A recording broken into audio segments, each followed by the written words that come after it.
Welcome to citizens pulse. నేను మీ రాజేష్.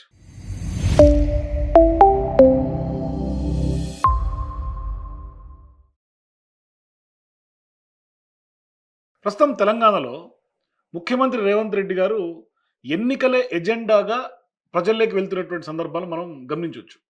ఆయన పదే పదే మున్సిపల్ ఎన్నికలు కానీ, గ్రామ స్థాయిలో సర్పంచ్ ఎన్నికలు కానీ, ఇట్లా కేవలం ఎన్నికలే ఎజెండాగా ఆయన రాజకీయాలు చేస్తూ ఉన్నారు. అంటే ప్రజాపాలన అని చెప్తున్నటువంటి రేవంత్ రెడ్డి గారు ఎక్కడ కూడా ఆ స్థాయిలో ప్రజాపాలన జరగట్ల. అంటే ప్రతినిత్యం ప్రజలు గగ్గోలు పెట్టినా, అనేక సమస్యలు పేరుకుపోతున్నా, ఇవాళ క్షేత్రస్థాయిలో వాటిని వాటిని పరిశీలించినటువంటి నాయకుడు లేరు. లేకుంటే కన్సిడర్ చేస్తున్నటువంటి యంత్రాంగము లేదు. కట్టడి చేస్తున్నటువంటి ప్రభుత్వము లేదు. అయితే ఇప్పుడు ప్రధానంగా ఎందుకు రేవంత్ రెడ్డి గారు ఎన్నికల ఎజెండాగా ముందుకెళ్తున్నారు అని చెప్తున్నాను అంటే, మొన్నటికి మొన్న మున్సిపల్ ఎన్నికలు వచ్చినప్పుడు పెద్ద ఎత్తున దాదాపుగా 9 రోజుల పాటు వివిధ జిల్లాలు తిరిగి భారీ స్థాయిలో సభలు నిర్వహించి పెద్ద ఎత్తున ఫోన్ ట్యాపింగ్ ఎజెండాను తెర మీదకి తీసుకొచ్చి రాజకీయం చేసి కొంత కాంగ్రెస్ పార్టీ 64 నుంచి 65 మున్సిపాలిటీలు గెలిచినటువంటి పరిస్థితి ఇండివిజువల్‌గా. సరే హంగ్ ఎట్లాగో వచ్చిందనుకోండి. అంటే గట్టి పోటీ ప్రతిపక్షాలు ఇచ్చినాయి కాదంటలేదు. కానీ ఇప్పుడు ప్రధానంగా ఇప్పుడు నెక్స్ట్ ఏంటంటే ఆయన కార్యాచరణ కొంత రూట్ మార్చినట్టుగా కనిపిస్తుంది రేవంత్ రెడ్డి గారు. ఎట్లా రూట్ మార్చారంటే 90 రోజుల పాటు ఒక ప్రత్యేకమైనటువంటి యాక్షన్ ప్లాన్ సిద్ధం చేసుకొని గ్రామాలు, పట్టణాలు, నగరాలు ఈ మూడిట్లో కూడా కొంత ప్రత్యేకమైనటువంటి ఫోకస్ చేసి ప్రజా సమస్యలను క్షేత్రస్థాయిలో మంత్రులు కానీ లేకుంటే అధికారులు కానీ వెళ్ళి వాటిని పరిశీలించి పరిష్కరించాలి అని నిర్ణయం తీసుకున్నట్టుగా తెలుస్తోంది. ఇదంతా కూడా ఎందుకోసం అంటే మళ్ళీ ఎన్నికల ఎజెండానే. సరే మరి అసలు సమస్యలు సృష్టించేదే వీళ్ళు కదా. ఇప్పుడు ఖమ్మం అక్కడ కలెక్టర్ ఆఫీస్ దగ్గర కూల్చినటువంటి ఘటనలో దాదాపు కొన్ని వందలాది మంది నిరాశ్రయులైనటువంటి పరిస్థితి. వాళ్ళు గగ్గోలు పెడుతున్నటువంటి నేపథ్యం. ఇక మూసీ రిజర్వేషన్ పేరుతో మధుపార్క్ రిడ్జ్ లాంటి అపార్ట్మెంట్స్తో పాటుగా ఇంకా చాలామంది మూసీకి అటు ఇటు ఉన్నటువంటి ప్రాంతాలన్నీ కూడా ఇవాళ వాళ్ళందరూ కూడా హోమ్లెస్గా మారుతున్నటువంటి నేపథ్యం. సాక్షాత్ గాంధీ మునిమనుడు వ్యతిరేకించినప్పటికీ కూడా ప్రభుత్వం మొండి వైఖరితో వెళ్తోంది. ప్రభుత్వం దగ్గర క్లారిటీ లేదు. ఏం చేస్తున్నారో తెలియదు. కొన్నిసార్లు ఫేజ్ 1 ప్రాజెక్ట్ అంటారు, మరోవైపు కేవలం బాపు సరోవర్ అంటారు, మళ్ళీ ఏమో బాపు సరోవర్ కాదు బఫర్ జోనే అంటారు. ఇట్లా డిఫరెంట్ వాదనలు ప్రభుత్వం నుంచి వినిపిస్తుంది. కానీ ఎక్కడ కూడా క్షేత్రస్థాయిలో అది పూర్తి స్థాయిలో ఈ విధంగా ముందుకెళ్తున్నాము అని ఒక ప్రత్యేకమైనటువంటి కార్యాచరణ ప్రభుత్వంలో లేదు. ఇప్పటిదాకా డిపిఆర్ మీద స్పష్టత లేదు.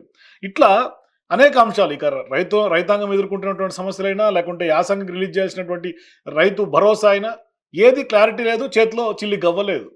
అయినప్పటికీ కూడా ఇప్పుడు అసెంబ్లీ సెషన్స్ 16వ తారీఖు నుంచి 30వ తారీఖు దాకా మార్చి వరకు బడ్జెట్ సెషన్స్ ఉంటాయి.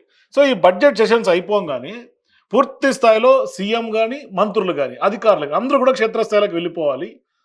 మరోవైపు ప్రజలతో మమేకం అవ్వాలి. 90 రోజుల యాక్షన్ ప్లాన్లో భాగంగా కొంత మళ్ళీ స్కూల్స్ రీఓపెన్ అయ్యే లోపే అంటే సమ్మర్ హాలిడేస్ని పూర్తి స్థాయిలో వినియోగం చేసుకొని దాన్ని రాజకీయం చేసే దిశగా రాజకీయ ఎజెండాగా ముందుకెళ్తున్నట్టుగా కనిపిస్తుంది.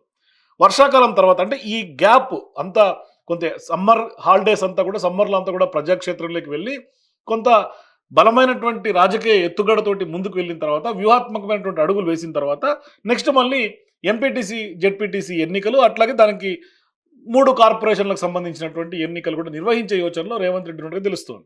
ఈలోపే ఆయన ఎప్పుడైతే ప్రజల్లోకి వెళ్ళిపోయే ముందే మళ్ళీ ప్రజలకి మళ్ళీ మాట చెప్పి తప్పలేరు కాబట్టి ఏదో కొంత ఇచ్చేసినట్టుగా రైతు భరోసాని కొంత ప్రజల అకౌంట్లోకి వేసేసి వెళ్ళిపోయి ఆయన పెద్ద ఎత్తున మళ్ళీ ప్రజల్లోకి వచ్చినట్టుగా ప్రజల మనిషి అని చెప్పుకునేలాగా ప్రజాపాలన అని చెప్పుకునేలాగా ఆయన కార్యాచరణ చేస్తున్నట్టుగా కనిపిస్తుంది. ఎక్కడ ప్రజాపాలన ఉంది అనేది ఇవాళ చాలామంది ప్రజలు ప్రశ్నిస్తూ ఉన్నటువంటి పరిస్థితి. అంటే మూసీకి సంబంధించినటువంటి అయినా లేకుంటే రైతాంగమైనా నిరుద్యోగులైనా అడుగడుగున ఇన్ని అంశాలు ఇవాళ ప్రభుత్వాన్ని ఉక్కిరిబిక్కిరి చేస్తుంటే వాటి మీద పరిష్కారం తీసుకు అడుగులు వేయకుండా సమస్యలు సృష్టించేదే వాళ్ళు. ఎందుకంటే మూసీ ఒకవైపు గగ్గోలు పెడుతున్నారు, ఖమ్మంలో ఒకవైపు ఆందోళన పెద్ద ఎత్తున జరుగుతోంది. ఒక రకంగా చెప్పాలంటే నిరంకుశ పాలన జరుగుతుంది. పోలీసులను పెట్టి అణచివేస్తున్నటువంటి నేపథ్యం ఉంది.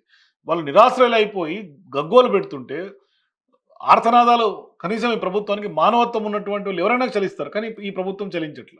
అయితే ఇప్పుడు ఇదంతా కాకుండా కంది ఐఐటి దగ్గర కూడా మళ్ళీ దళితుల భూముల్ని కొల్లగొట్టేందుకు భారీ స్కెచ్ వేసినట్టుగా ప్రచారం జరుగుతోంది. ఒకవైపు భూదాన్ భూములు, మరోవైపు మూసీకి సంబంధించినటువంటి భూముల మీద కూడా కన్నేసి పెద్ద ఎత్తున అక్కడ మెగా రియల్ ఎస్టేట్ ప్రాజెక్ట్ చేసే దిశగా అడుగులు వేస్తున్నారు.